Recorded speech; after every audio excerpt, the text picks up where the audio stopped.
নারায়ণগঞ্জের রূপগঞ্জে প্রবাসীর বাড়িতে দিনে দুপুরে ঘটে যাওয়া কথিত ডাকাতির ঘটনায় চাঞ্চল্যকর রহস্য উন্মোচন করেছে পুলিশ। যে ঘটনায় পুরো এলাকা তোড়পাড় হয়েছিল তা আসলে সাজানো নাটক। আর সেই নাটকের নেপথ্যে ছিল নতুন মোবাইল ফোন আর ফ্রি ফায়ার গেমের আইডি কেনার লোভ। শুক্রবার রাতে পুলিশ গ্রেপ্তার করে ৩ কিশোরকে। প্রবাসীর ছেলে শাহরিয়ার, তার বন্ধু নাবিল ও শাহ আলম। তিনজনই স্থানীয় কাঞ্চন ভারত চন্দ্র উচ্চ বিদ্যালয়ের শিক্ষার্থী। তাদের কাছ থেকে উদ্ধার করা হয়েছে লুট হওয়া 2,78,000 টাকা ও 2 ভরি স্বর্ণালংকার।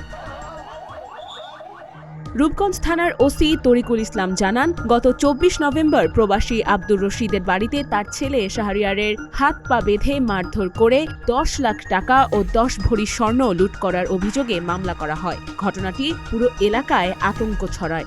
অভিযোগকারীর ছেলে শাহরিয়ার 8ম শ্রেণীর শিক্ষার্থী, সে এবং তার 2 বন্ধু নাবিল এবং শাহ আলম তারা মিলে পরিকল্পনা করে যে তারা গেম খেলবে এবং মোবাইল কিনবে, এই ধরনের পরিকল্পনা করে তারা এই ডাকাতির ঘটনাটি সাজায়।